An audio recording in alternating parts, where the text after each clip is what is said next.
Qual que é a sua opinião sobre a enquete de hoje? O Abel mandou uma indireta pro torcedor do Verdão? Mandou sim, o Bigato, mandou sim, Bigatinho, pelo amor de Deus. Claro que mandou, porque o nosso Abel Ferreira, ele ficou muito chateado com as críticas, com as vaias que ele tomou na eliminação pro Corinthians. Ele não esperava aquilo, o sentimento foi de surpresa e pessoas próximas a ele relatam que ele ficou consternado. O aplauso que ele deu, na verdade, foi uma reação assim, meio que sem saber o que ele estava fazendo, porque ele não esperava. O Abel vem de uma outra cultura e ele só ganhou no Palmeiras. Se a gente pegar, é extremamente vitorioso o período dele. Só que de 12 meses para cá ele não está vencendo. E o torcedor do Brasil, Bigato, quem torce aqui no nosso país tem memória curtíssima. Curtíssima. E o torcedor palmeirense é ainda mais chato, tem a memória mais curta ainda. Então, não ganhou o Brasileiro do ano passado, perdeu o Paulistão desse ano, perdeu o Mundial e foi eliminado pro Corinthians, é vaia do treinador. Dane-se que é o Abel, podia ser o Abel, podia ser o Filipão, podia ser o Luxemburgo, podia ser quem estivesse na cadeira. Quem estivesse ocupando a cadeira de treinador seria vaiado com esse histórico recente que eu citei aqui, de 12 meses pra cá. Só que o Abel não vem dessa cultura. O Abel não conhece, ele só conhece aplauso, ele só conhece tapinha nas costas, ele só conhece elogio. Quando veio a vaia, ele ficou ali sem saber o que fazer, ele não esperava. Ele achou que mesmo tomando 3-0 no agregado do Corinthians, ele não seria vaiado. Não teria lá o coro, ei, Abel vai plantar chuchu, e teve. E assim, ele ficou muito chateado porque ele não conhece essa cultura, enfim, por tudo que eu citei.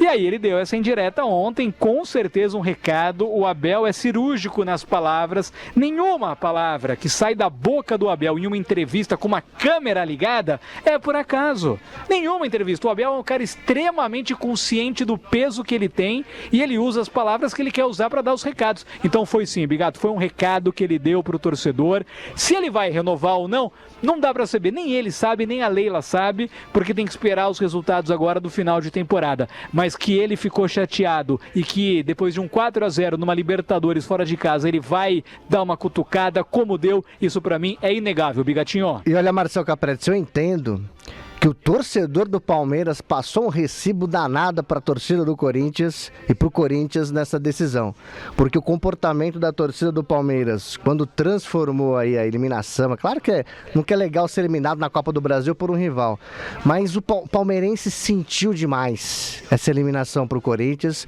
e ficou muito evidente isso na reação da torcida dentro do Allianz Parque. Aos 40 minutos, o jogo não tinha nem terminado, o torcedor já estava protestando no Allianz Parque, que é um direito do torcedor protestar, pode protestar à vontade, só que eu entendo, Marcelo, que passou um recibo que, por exemplo, de todos os times que foram eliminados, o Flamengo foi eliminado, o São Paulo foi eliminado, o Palmeiras foi eliminado, parece que o torcedor palmeirense ele sentiu demais, hein, Marcelo? Sentiu, concordo plenamente com você, Bigato, sentiu demais. E foi um troféu pra torcida do Corinthians aí, viu? Toda essa manifestação da torcida do Palmeiras, tal, é um troféu pra torcida do Corinthians aí. Com certeza, o Dorival Júnior, que estava pendurado, ganhou um salvo-conduto ali maior porque foi contra o Palmeiras e do jeito que foi, né? Do jeito que foi, com 3-0, 2 vitórias no Allianz e na Neoquímica Arena, o Corinthians friozão em campo, consciente, tranquilo, jogando bola, Palmeiras com um monte de expulsão no segundo jogo, 2 em campo, fora de campo com os auxiliares ali do Abel também, passou um recibaço, o palmeirense sentiu demais. E assim, né? Aí que tá. Sentiu tanto na Copa do Brasil, Bigato, porque já tinha perdido o Paulistão no primeiro semestre.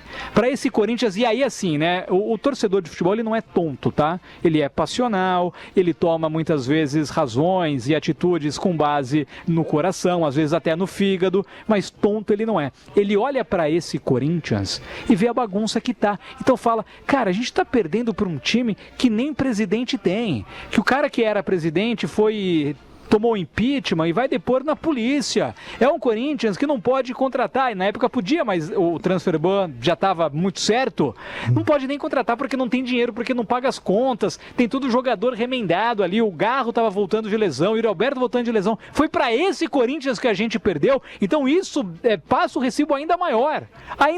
Se fosse um Corinthians estrelado, um Corinthians que tivesse ganhando tudo, um Corinthians igual aquele do Marcelinho, do Rincon, do Luizão, do Edilson, Pô, aí tudo bem, o time dos caras é melhor. Mas esse Corinthians não é melhor do que o Palmeiras. Não é. Time por time, projeto por projeto, bola por bola, o Palmeiras é mais time. Só que o futebol é legal por quê? Porque nem sempre o melhor vence. Então, com certeza, Bigatinho, passou um recibo, pra mim, muito por conta dessa circunstância, desse Corinthians e por já ter perdido o Paulistão no começo do ano.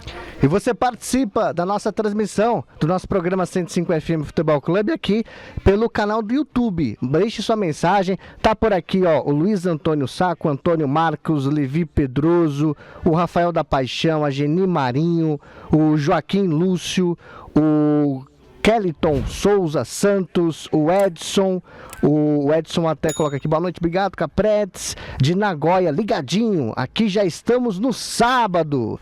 Grande noite pra vocês, grande abraço ao Edson falando lá de Nagoya, a Geni Marinho, torcedores ingratos e modinha, ela tá favorável ao Abel, aqui o Kellyton Souza diz o seguinte, palmeirense chorando de barriga cheia, vários títulos, vem pro Vasco, Leila e Abel, a participação do torcedor, você participa aqui no nosso canal, que é o 105 FM Futebol Clube no YouTube, deixe sua mensagem que a gente vai registrar a sua participação, 18 horas 14 minutos, vamos continuar falando um pouco mais do Palmeiras, está chegando o Lucas Basílio com o noticiário, as informações, detalhes do Verdão de Palestra Itália, mais do Palmeiras, alô Lucas Basílio. Grande noite a você, Luiz Marcelo Bigato, um grande abraço especial pro ouvinte 105. Falamos de Palmeiras, que atropelou o Universitário do Peru, jogando fora de casa na noite de ontem, com total cobertura 105, jogo de ida das oitavas de final da Libertadores da América. O Verdão teve pela frente a pior campanha entre os classificados, é verdade, mas era um time que vinha de 12 partidas sem nenhuma derrota, né? Líder do campeonato local e tudo mais, só que quando a bola rolou, o domínio foi total e completo do visitante. Novidade na escalação foi a dupla de ataque, né? Vitor Roque e Flaco Lopes foram escalados no time titular pela primeira vez e a mudança deu muito certo. Logo com 4 minutos, o Roque sofreu um pênalti, Gustavo Gomes colocou o Palmeiras na frente, Flaco Lopes marcou tabelando com o Vitor Roque para anotar o segundo, o próprio camisa 9 foi para as redes também e o intervalo já marcava 3-0 para o Verdão. No segundo tempo, teve a expulsão do zagueiro Riveiros, que facilitou ainda mais a situação, e o Flaco Lopes ainda fez o segundo gol do jogo dele, né? Dando números finais 4-0. Depois da partida, Abel Ferreira concedeu entrevista coletiva e o microfone 105 esteve presente para ouvir as impressões do treinador. Nós estávamos preparados para uma equipa consistente defensivamente, muito boa nas transições e forte nas bolas paradas. Então nós estávamos à espera de muitas dificuldades hoje aqui. A verdade é que se há jogos em que às vezes as coisas nos correm mal,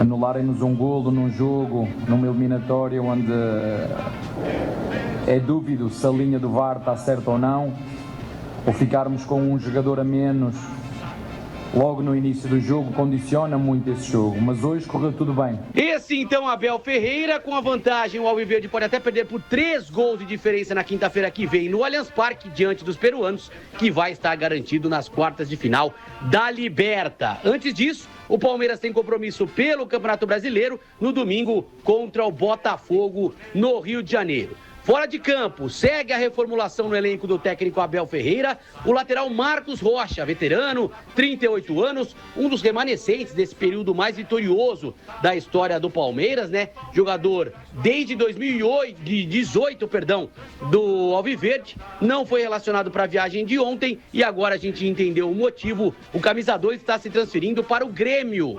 Pelo Brasileirão, o Marcos Rocha atuou só uma vez, portanto está apto para jogar pelo tricolor gaúcho. E por outro lado, o jovem Jefté, lateral esquerdo, 21 anos, acertou os últimos detalhes com a diretoria palmeirense e realiza exames médicos agora para ser anunciado como novo reforço. Jefté foi revelado no Fluminense, depois emprestado ao Apoel do Chipre e daí comprado pelo Rangers da Escócia, onde atuava desde 2023. 18 horas 17 minutos. Você acabou de conferir o noticiário do Palmeiras. Gostou do jogo ontem? O desempenho do Palmeiras foi satisfatório, Marcelo? Foi muito satisfatório. Um 4-0 nunca vem do nada. É claro que o time peruano é muito fraco, mas é um time que avançou na Libertadores. Não é um time que chegou ali do nada. Ele passou por 6 jogos, minimamente. Ele passou por 2 times equatorianos, e o futebol equatoriano tem tido um destaque de clubes e seleção. A seleção equatoriana hoje é uma das mais fortes do nosso continente, tem jogado Copa do Mundo, tinha o Del Valle e o Barcelona de Guayaquil, e o Universitário passou nesse grupo. Então assim, não era uma galinha morta, tá? Porque a gente tende a menosprezar o adversário e tirar o mérito de quem goleia, e não é verdade. O Palmeiras fez por merecer. O gol no começo condicionou tudo, né? 5 minutos, tabela do Vitor Roque com o Flaco Lopes, pênalti no Vitor, gol do Gustavo Gomes, e aí ficou mais fácil. Um zagueiro do Universitário, o tal do Riveiros, camisa 3, um cabeludinho péssimo, não jogaria a Copa Paulista, onde o meu Galo conseguiu, Paulista de Jundiaí, a classificação antecipada ao mata-mata, mas enfim. E aí, Bigato, 2 coisas. Primeiro, né, a confiança que um resultado desse traz, confiança já abalada pelo que nós citamos na abertura do programa, as recentes eliminações do Palmeiras, e uma perspectiva de uma nova forma de jogar, com essa dupla de ataque, Vitor Roque e Flaco Lopes. Eu não vou falar que já deu certo, que já funcionou, porque a gente tende, né? E aí eu falo todos nós do futebol, um jogo deu muito certo, agora vai ser sempre assim, ou deu errado, não presta mais, não tem que repetir. Não, calma, sequência de jogos, mas que deixa uma boa perspectiva, deixa o Palmeiras jogar com essa dupla de ataque. Foi até a enquete nossa aqui de ontem, Vitor Roque e Flaco Lopes, funcionou muito bem essa dupla ontem, então dá uma perspectiva. E um outro detalhe, se você me permite, Bigato. Sim. O Abel Ferreira está claramente com a anuência da diretoria, com a carta branca que a presidente Leila Pereira deu, ele está trocando o time inteiro do Palmeiras. É só você perceber. Agora o Marcos Rocha saindo. Já tinha saído o Mike. A vinda do Carlos Miguel, goleiro, é porque o Abel já está pensando lá na frente de que não vai dar para contar com o Everton e Marcelo Lomba. Esses jogadores jovens que estão chegando, o Facundo Torres é jovem, chegou. O Giai já tinha chegado no ano passado. Você acha que o Abel não tinha planejado isso? Chegou o Giai o ano passado, segurou o Marcos Rocha e Mike. O Giai se adaptou. O moleque chegou com 20 anos da Argentina. Se adaptou, entendeu o que é o futebol brasileiro? Marcos Rocha e Mike, vazem. Obrigado por tudo, mas já era. Até a chegada do Mikael, é que o Mikael ainda tem que provar mais. É porque o Gustavo Gomes também uma hora já não vai aguentar, como tem se lesionado, não tem jogado. O goleiro, é porque o Carlos Miguel veio por quê? Porque o Everton já está em final de carreira. Então, o Bigato, está claramente acontecendo uma troca total no time do Palmeiras. O Abel está mudando tudo. O Abel está trocando o time inteiro. E claro, ele jamais faria isso, porque não é ele que paga, não é ele que assina o cheque, com a anuência da presidente Leila Pereira.